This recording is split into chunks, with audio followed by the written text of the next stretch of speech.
to start it as a joke. I wasn't looking for love or even a casual fling. I just wanted to prove my friends wrong. They'd been pushing me to try online dating for months, promising me that Hinge was different. It's the app designed to be deleted, they said, like that was supposed to be reassuring.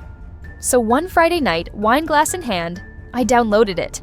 My profile practically built itself. Candids from a friend's wedding, a witty response to, "What's your most controversial opinion? Pineapple on pizza is fine, thank you," and a carefully curated balance of fun and quirky. Within minutes, the notifications started rolling in. Most matches were forgettable, generic compliments and emojis. But then there was Ryan. His opening line wasn't cheesy or cringeworthy, it was thoughtful. "You seem like someone who actually enjoys quiet moments. Coffee and a book, or maybe a walk in the park. Tell me I'm wrong." He wasn't wrong. We messaged back and forth for hours that night. Ryan was charming without being overbearing, attentive but not clingy. He asked about my favorite books, my favorite coffee spot in the city, even the route I took when I walked my dog Max. It didn't strike me as odd then. I assumed I'd mentioned it somewhere on my profile. It wasn't until a week later, after our conversations had moved from the app to texting, that the first ripple of unease appeared. "I saw you're a regular at Greenleaf Cafe," he texted. "Best cappuccino in town, right?"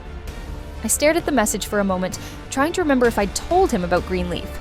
It was my go-to spot, sure, but it wasn't in my profile, and I didn't recall mentioning it in our chats. "How'd you know that?" I replied, trying to keep it light. Ryan's response came almost immediately. "Lucky guess. You seem like the type to appreciate the small, cozy places." I shrugged it off. People could make educated guesses about a lot of things, but the lucky guesses didn't stop. He knew I walked Max in Elmwood Park every Saturday morning. He even brought up the exact song I'd been listening to on Spotify while cleaning my apartment. Something obscure I was sure I hadn't mentioned to anyone. By then, the unease had grown into full-blown paranoia. I started going through our messages, trying to find any breadcrumb I might have dropped, any clue that could explain how he knew so much.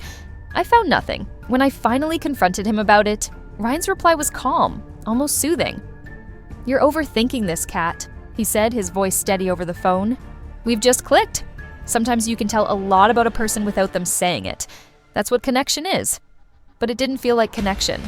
It felt like surveillance. The turning point came 3 weeks after we matched. I decided to block him. His charm wasn't enough to mask how unnerved I felt, and I needed to cut it off before things got worse. That morning, as I sat on my couch drafting a message to end things, a knock came at my door. No one ever knocks. At my door, unannounced. I froze, Max letting out a low growl at my feet. Slowly I stood and crept to the peephole. My heart slammed against my ribs. It was Ryan.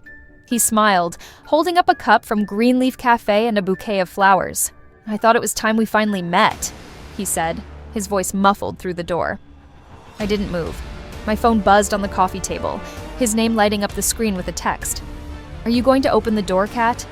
Or should I let myself in?" I turned the lock as quietly as I could and stepped back, heart pounding. How had he found me? My address wasn't public, and we'd never exchanged that kind of personal information. When I didn't answer, the knocking stopped. That should have been a relief, but when I checked the peephole again, he was gone. Max started barking, racing, to the back of the apartment. My stomach dropped. My balcony.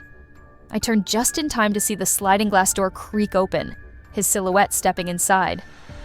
"Hey, Kat," Ryan said, his voice dripping with familiarity.